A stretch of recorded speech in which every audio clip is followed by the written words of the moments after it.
Olá, estamos aqui no Morada Acadêmica para falar de humanismo hoje, que é uma introdução a um tema da psicologia, que é as bases epistêmicas da psicologia humanista.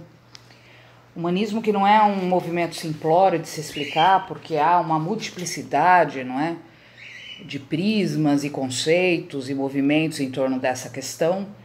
Alguns vão datar a questão humanista desde o movimento da filosofia grega, por exemplo, com os sofistas, não é? Ou mesmo numa filosofia mais clássica que coloca a questão do humano como central, a partir de Aristóteles e mesmo Sócrates e Platão, mas há toda uma extensão do humanismo com relação ao movimento na Antiguidade Clássica, não é? No Renascimento e também na Modernidade, onde há então uma revisitação de vários autores sobre esse movimento, não é? Que é um movimento que parece muito óbvio pela própria semântica da palavra. Quando se fala humanismo, a gente tende a achar, não é, que se diz respeito somente a uma questão humana, mas a gente pode encontrar várias questões aí do que é o humano e do seu papel frente a uma ontologia, uma episteme, uma leitura de mundo, não é? Por exemplo, Lalande, que é um autor, né, data de 1956, uma obra que vai dizer que o humanismo pode ser entendido em 3, 4 grandes questões, grandes movimentos de pensamento. Poderia ser localizada como um movimento de espírito, representado pelos humanistas do Renascimento, e aí nós teríamos Erasmo de Roterdã, Francesco Petrarca, Ulrich Hutten, não é? Valla, alguns nomes que gira em torno de um movimento que se caracteriza, não é, por um esforço em estar revelando e grifando a dignidade do espírito humano, através inclusive de um retorno, de uma volta à antiguidade clássica, a ideia das humanidades ou humanitas, né, que remete a um ideal de beleza grego dentro de uma perspectiva estética e ética, não é? E colocaria então essa questão dentro desse contexto humanista do Renascimento. O Erasmo de Roterdã é um nome interessante, porque é um sujeito que vem de uma retórica, inclusive, da igreja, não é? E vai se tornar um cético, de certa maneira, um certo cinismo, não é? Ao criticar a moral e essa ideia dogmática e a própria aparência que a igreja vai assumindo, não é? A partir do movimento inclusive de reforma e contra-reforma católica, em vista até do protestantismo. Então, a gente pode entender o humanismo nesse contexto, no século XIV, não é? Com uma preocupação com o valor da dignidade humana e a antiguidade clássica, com uma recuperação dessa formação da Humanitas, não é? E também podemos encontrar, por exemplo, a questão dos estudos humanistas a partir de 1907, por exemplo, com o Schiller, né, que é considerado um estudioso ético, que já seria aí, muita gente coloca, inclusive, numa perspectiva bastante voltada a uma leitura quase fenomenológica, não é? Onde ele diz que o humanismo é simplesmente o fato de se dar conta que o problema filosófico diz respeito aos seres humanos, não é? No esforço de se compreender esse mundo do humano como um mundo de experiência humano, em dialogia com esse espírito humano em transformação. Não é? Então, Schiller também é um autor que muita gente ressalta como um cara que vai escrever uma obra em 1903, por exemplo, que se chama Humanismo, Filosofia e Ensaios, não é? Ou mesmo em 1907, com os estudos no humanismo. Então é um autor que tem uma marca, e até por trazer obras com essa caracterização. Não é? Poderíamos também entender o humanismo como uma doutrina, não é? Uma visão do ponto de vista ético-moral, onde tem algo que é somente da ordem do humano, uma concepção de vida no âmbito ético. Não é? Por exemplo, na ideia do homem movido pelas suas próprias forças, e aí uma superação completa dessa visão mais espiritualista, metafísica, da própria questão da antiguidade cristã, por exemplo. Não é? E ainda poderíamos localizar o humanismo numa discussão que oporia a questão do humano e do animal. E aí remeto até à própria questão aristotélica, que definiria o homem como um animal político e racional, não é? Que traria então uma discussão acirrada com relação ao que nos difere do animal. E aí até a própria questão de se pensar ontologicamente a questão da existência e da essência.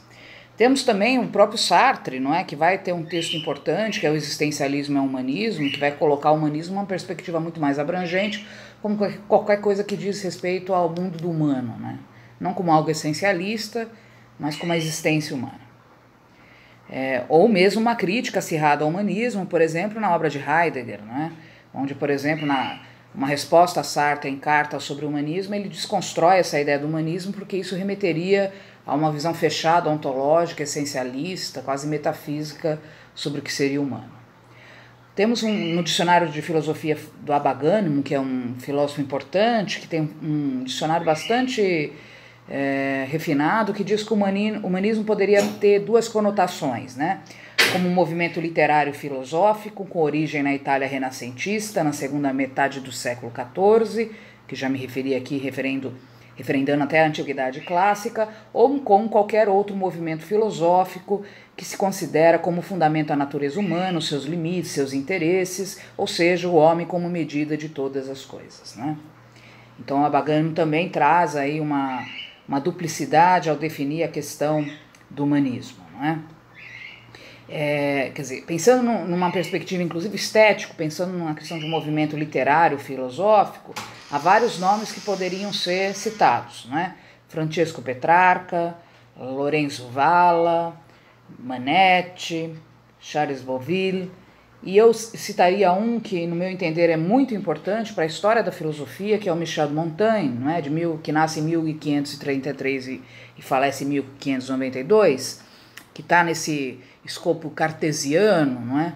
Que é um cético, mas é um cético que já introduz, não é, uma amplidão com relação à concepção de um homem como transformação, como transitoriedade, e que vai influenciar uma geração como Nietzsche e tantos outros, né? Então, Michel de Montaigne com um destaque nessa apreensão do que é humanismo, não é? Porque traria aí uma obra que marca uma geração, não é?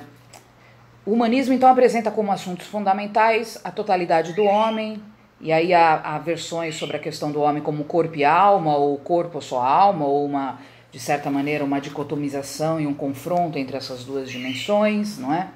A negação da superioridade da vida contemplativa sobre a vida ativa, então a própria ideia do homem como um ser que age no mundo, o homem tem que se tornar humano, não é? O tornar-se o que se é, que Píndaro e Nietzsche e tantos outros recuperam, a exaltação da dignidade e da liberdade humana, o reconhecimento do sentido de historicidade, né? Que o homem é um ser histórico, o apoio das letras clássicas e a formação do homem enquanto base, não é? Para pensar o homem enquanto um ser de consciência, e a própria questão do homem como um ser natural, não é? Então a gente percebe que a cultura moderna ela perspassa, ela é atravessada transversalmente por todas essas questões que o humanismo vai colocando nessa multiplicidade prismática, né, do que é esse modo de pensar, que não então é fácil de definir, não é? Porque na verdade passa por uma série de outras questões muito complexas, que é o que é o homem, não é? O que é a natureza humana, se o homem é demarcado por uma essência priorística ou não. Quer dizer, são questões que não são fáceis de responder, que a própria filosofia, não é, retoricamente recoloca no seu cenário e horizonte de discussão. Então, discutir a questão do humanismo não é algo simplório, não é algo facilitador, não é? Mas se faz necessário, porque como nós estamos vendo, de certo modo, não é, a modernidade é a revelação dessa perspectiva, não é? Na psicologia, a gente tem uma psicologia grandemente perspassada por isso, que é a psicologia humanista, com nomes como Carl Rogers, Rollo May, o Abraham Maslow, não é? Que dialoga, de alguma maneira, também com a matriz fenomenológica, seja numa criticidade absoluta como Heidegger, ou mesmo num certo olhar de suspensão como do Sartre, não é? Então, para a gente introduzir essa série que vai discutir um pouco a questão da própria fenomenologia, o humanismo é interessante porque ele é um momento de caracterização do mundo moderno por um máximo interesse de dedicação ao problema do homem, da sua natureza, do seu destino, não é? Desta preocupação, né, usando um termo quase fenomenológico heideggeriano, não é? dessa admiração das coisas do homem, desse mundo do homem, não é? Então acho que faz-se necessário sempre de alguma maneira retomar essa questão, por mais que pareça muito óbvia, como eu disse, não é?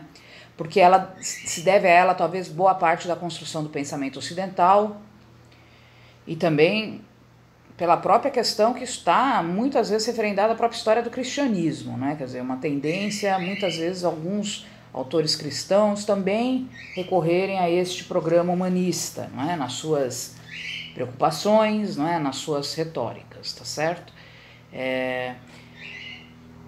A psicologia humanista vai entender o humanismo, acima de tudo, como uma episteme, mas também como uma ética, no sentido de uma inclusão, não é? Dessa questão do diálogo, do encontro com o outro, e a necessidade do encontro humano para se fazer humano, não é?